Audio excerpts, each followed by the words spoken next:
Those who are listening, I've announced that I'm unmuted.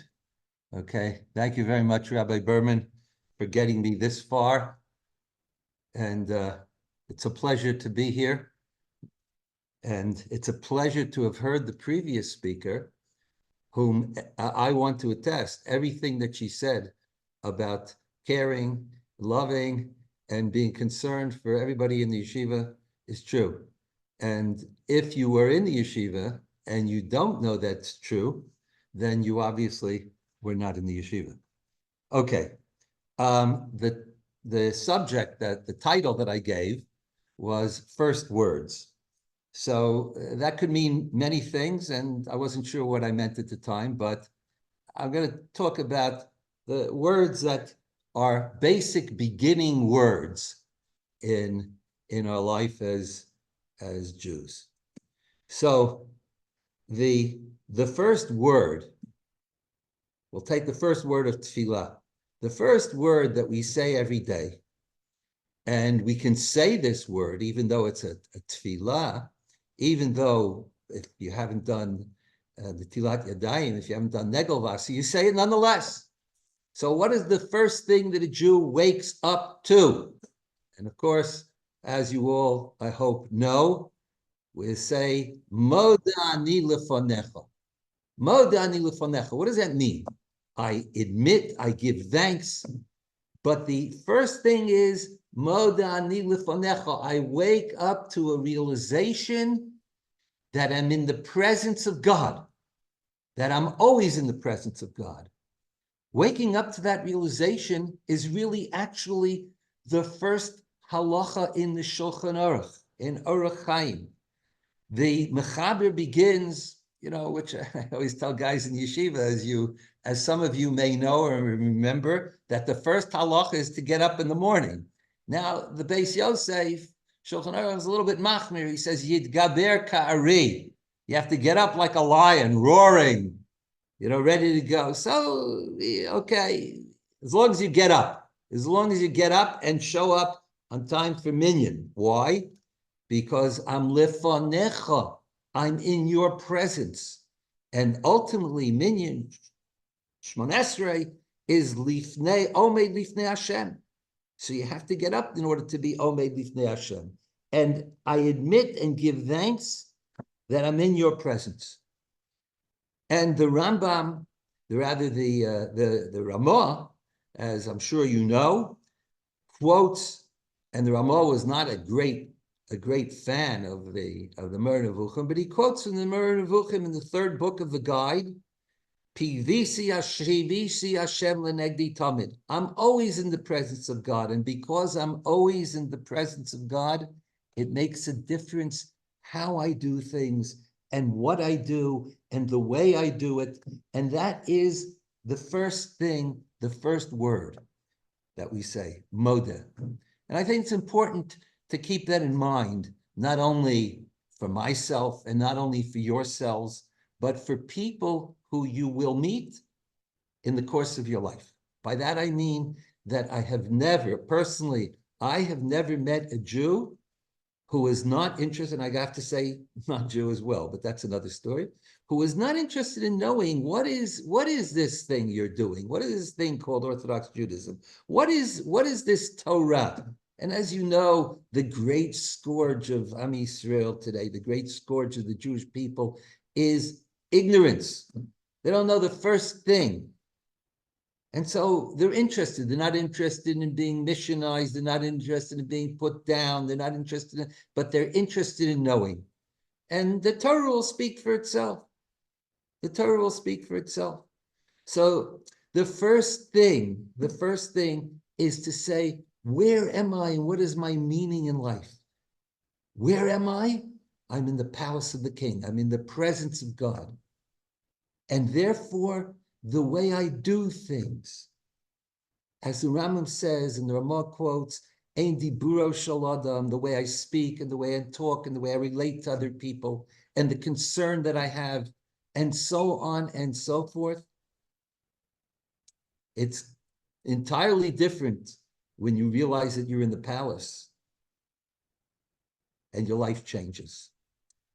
And in the spirit of first words. So the first thing, if nobody could gets anything out of the rest of what I'm going to say, at least that. And as Rabbi Yisrael Salanter said, it's worthwhile for a speaker to speaking to hundreds of people for a long time, even if only one person listening, daven one more Mariv with a little bit more kavana. It was worth the whole thing. And Rabbi Yisrael added, and even if the person who davens with a little bit more kavana, even if that person is the speaker himself. Okay, Ebner. Okay, but I hope it means something to you. Let's talk about other first words. And again, first words, here's a first word that I once assumed that everybody knows. This has happened a long time ago. It was the first or second birthright year in Israel. And they had an idea that there'll be a particular educational component. And they basically brought all the birthright participants from all over to Binyanei Huma, a Jerusalem Convention Center, and every room in there had a little sign on it that what was the topic, and there were speakers from yeshivas and seminaries and all kinds, and the kids could go wherever they wanted, right? So Baruch Hashem, I spoke at the end of a long hall and of a long HALL. Okay, took a while to get there, and my topic was Hasidic stories. ... And whatever. So if 4 people showed up, they're happy. Whoever shows up, right? They needed to show up. So I was trying to tell them something about the first word, because I was doing that's what the first word in the Torah. I didn't assume they knew anything. 2 of them were 2 of these young people were pre-meds at a very good university. The others, I don't remember where they were from. But I said, tell me, you all have to take, in those days, you actually, to have an education, you had to have an education in liberal arts as well. So that means you have to take a course in English literature in an American university. Okay. So I said, what are the first words of the Bible, of the Torah? So they looked at me dumbfounded. And I said, no, you don't have to say it in Hebrew. You don't have to say it in Hebrew. Say it in English. They didn't know. I said, wait a second. Didn't you have to take a course in introductory in English, and you read texts? And I remember the textbooks that I had, they had, I think the Bible was first in the Majestic King James translation, and Beowulf second, or maybe Beowulf came first and the Bible second, but just so they didn't know. They didn't know.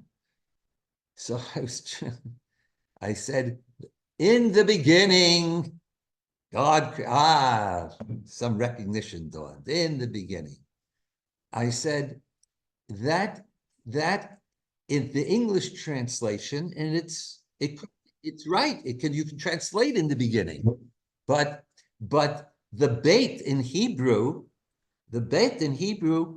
can mean with.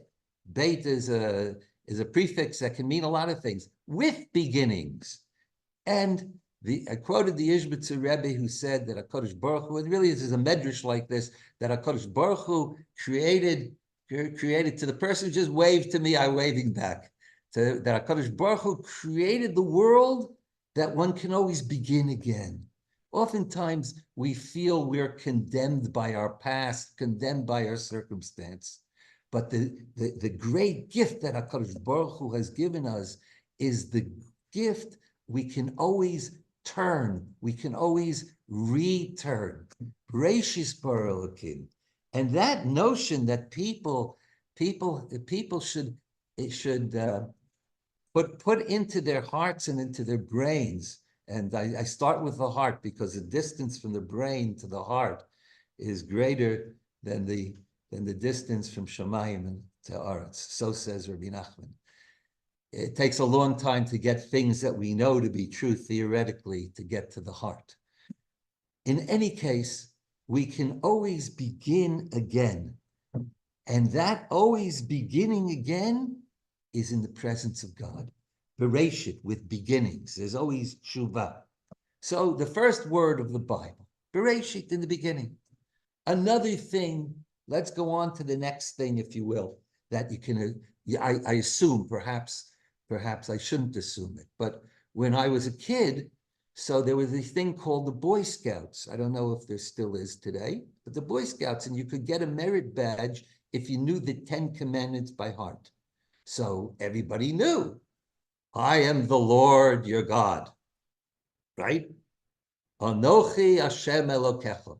I am the Lord your God, right? And knowing that, right? And so in Midrashic tradition, there are various iterations of this, but of the 10 Commandments, this you couldn't tell this to the Boy Scouts, but of the 10 Commandments, the Jews only heard the first two. But there is an even more radical position that's quoted in the name of Bendel of Rimanov, that all that Am Yisrael heard at Har Sinai was Anochi Hashem Elokecha. All they heard of Anochi, they only heard the Aleph of Anochi. They only heard the Aleph of Anochi. But wait a second. What is the sound of Aleph? Now, if you're all muted, but if you were all unmuted, it would be the same thing. Since you all have learned in yeshiva, you all know that the sound of Aleph is the sound of silence. No, the sound of silence was not invented by Paul Simon. The sound of silence is exactly the sound of the Aleph. And did anybody ever hear the sound of the silence? Did anybody hear the sound of the silence? Okay. There's a Haftarah we read, portion. Eliyahu Navi confronts the Nevi'im of the Baal and defeats them. And he has to run away to save his life. And he's tired of the difficulties that it is to be a prophet to the Jews. So he runs away to Sinai and he's hiding, and he hears Kadosh Baruch Hu says, Malacha po Eliyahu, what are you doing here? Right? What are you doing here? And he wants to hear God. And there's a thunder and he doesn't hear God. God isn't in the thunder, and God isn't in the storm, and God isn't in the wind. And afterwards, there's a kol, I put it out of order. There's a kol demama daka. What is kol demama daka? Read the King James. Beautiful. Kol demama daka. Right? A still small voice, but it's wrong. Kol demama daka is the sound of demama. Okay, those of you in Bnei Akiva in the army, amod dom. Right? It means absolute silence. Vayidom aram. And the sound of very fine silence. Kol demama daka. And HaKadosh Baruch Hu speaks out of that kol demama daka. And the kol demama daka that he hears is saying to us, not to Eliyahu, because if we're reading this and we're learning this and we're reading this, we have to take it inside. HaKadosh Baruch Hu is saying to all of us, Ma lecha po, what are you doing here? What are you accomplishing? You can't be only for yourself. You can't be a person who survives. without others, and you can't be a person who doesn't help others survive in this world. So we have a responsibility. HaKadosh Baruch Hu, we have a responsibility to wake up to the presence of God, and in that waking up, to accept right away, in the silence of, if you will, waking up, as a poet has it, even in the 4 a.m.s, in the 3 a.m.s of our mornings, in the utter silence, we have a responsibility to the other, not only to the holy other writ large, but to the other writ with the small, non-capitalized O. Okay? And that's what the Kol Damamad Daka wants of us. That's what HaKadosh Baruch Hu wants of us. So now we have Modani Lefanecha. We have the first word, Moda, the first word, Bereshit, which says, no matter what I've been through and no matter what I've done, I can always begin. I can always begin again. And in that beginning, I have the Aleph. And the Aleph says to me, this Kol Damamad Daka says, Malachapo. You have to go out and back into the. Okay, so you just take 3 words. Either one of them you can take to the person who says, I have 3 minutes, 4 minutes to listen to what you have to say to me. Why is it? What do you know? In what way is your life changed by being a Jew who eats glatt kosher, who has, like everything that, Now, you can say, and those of you who have been Talmidim in the yeshiva, Banim in the yeshiva know that you can say, what do I know? Go ask the rabbi, right? Because in the yeshiva, as I was fond of telling you, you discover how little you know, how big of an Am Haaretz you are. But it's usher to be an Am Haaretz, right? When you go out in the world, you find that indeed you're not an Am Haaretz, because the little that you know is almost infinitely more than most of the people around you. And it's up to you to give the answers. And as I always told you in the yeshiva, the seder that you missed, the shir that you missed, the pasuk that you didn't read, the Pirkei Avos that you skipped, someday you're going to meet someone who needs to hear that. And that's what you're there for. So I still urge all of you, because you're back in the yeshiva right now, keep learning. Or if you've let it lapse, start again. Life begins, the world begins, there are always beginnings. And then we ask the question.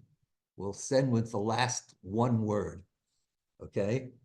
So we have the way the Siddur begins, the way the Torah begins, Bereshit, the way Aseret Dibros begin with the silent Aleph of Anochi, okay? And so now we'll come to the Mishnah. How does the Mishnah begin? It begins Me'emosai, right? Now you know the context of Me'emosai. It's about Kriya Shema, okay? But take the sentence, deconstruct the sentence of the first Mishnah, and you have, the question is, Me'emosai, when, right? When? And that is another question. When? Me'emosai. When is it time to do all of this? When is it time? When is the time? Emosai, Me'emosai. It's all about time. And the time of the deconstructed Me'emosai for myself is Im Einani, and it's also Kshani La'atzmei Mo'ani. The time is now. V'ata, the pasuk says, V'ata ma Hashem Elokei. What is God asking for you from you? He's asking for you now. V'ata.